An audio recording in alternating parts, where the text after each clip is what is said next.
And it's Erie County, Ohio, and today we are here with Carrie Bier, the Superintendent of the Erie County Board of Developmental Disabilities. And Carrie's going to tell us a little bit about how her office operates and who she represents. And so Carrie, tell us. The Erie County Board of Developmental Disabilities is an agency that is supported by local tax dollars. We also get some funds from the federal government through our waiver program, and then we get a small amount of state dollars also.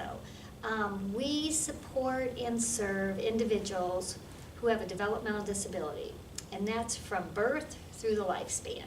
So you have a developmental disability when you're born and it's identified and you go through our qualification process. You may receive our services from birth through life. Or you're attending school and it's identified that there may be an issue and you may have an evaluation and qualify for our services during the school age years. But after the age of 22, then you would not qualify for our services because a developmental disability has to be identified between birth and the age of 22. So we serve about anywhere from 850 to 950 people at any given moment in time. So Carrie, so how many people do you employ in order to take care of that volume? I have about 64 employees right now. We are in the process of hiring a new SSA, which is like a case manager for the individuals that we serve. So we serve 65, 64 employees. And Carrie, in the past, I think some people may think of people with developmental disabilities as institutionalized individuals, and I think the state and feds have gone away from that kind of housing, and so now you have some freestanding single-family housing as well. Isn't that correct? The concept of when people are institutionalized because they have a disability is no longer the belief and or what's best for individuals. So individuals live with their families. They may live in an apartment complex just like everyone else in the community. We have residential providers who may provide supports in a home setting or in what we call an ICFMR, more like an institutional setting. And then we have not-for-profit housing board that is specifically, the specific mission of that board is to make sure that people with disabilities have housing in the community available just like everyone else. And then the supports that they need to keep that housing. So Carrie, if there was a myth out there about people with developmental disabilities that you would like to dispel, what would you say? What would that be? I would say the myth is when you talk about someone with a developmental disability, you think of what they can't do. And that is changing into, you need to think of what they can do. So when you concentrate on what somebody can't, what somebody's abilities are versus their disabilities, changes their life totally.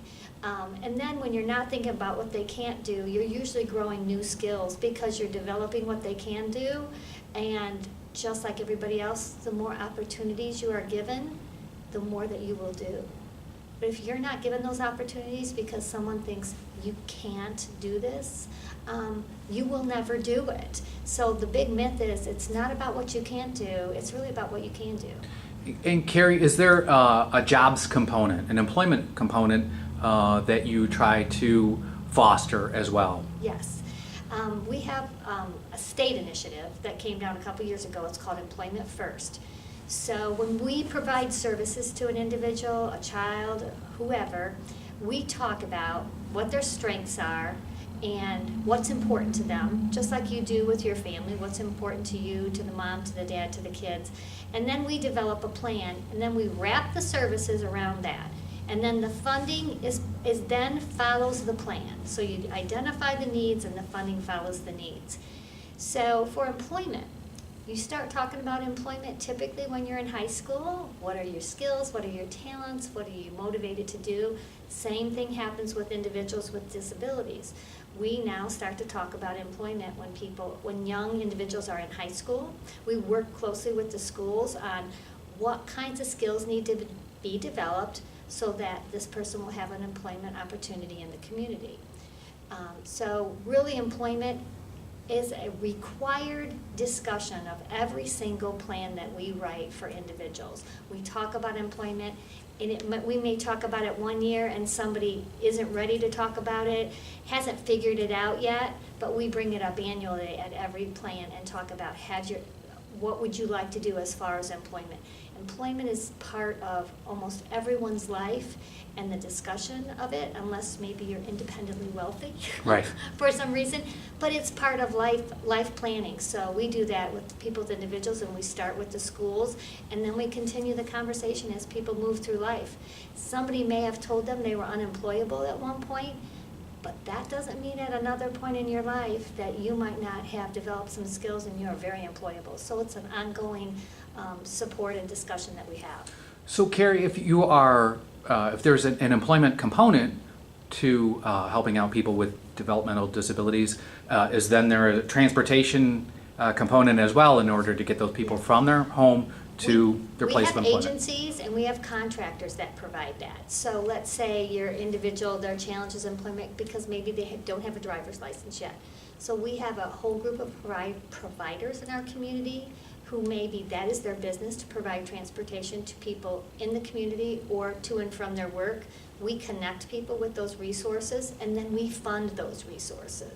So if somebody needs, because you don't have a job yet, you technically can't afford transportation, we have those funds that are designated from the state and here locally that actually fund people's transportation.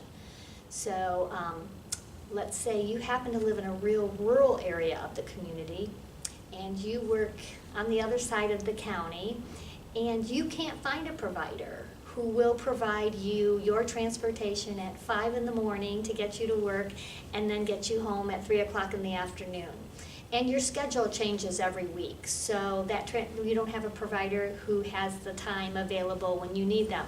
The county board does provide transportation of last resort for people who are employed in the community, and there isn't another available provider.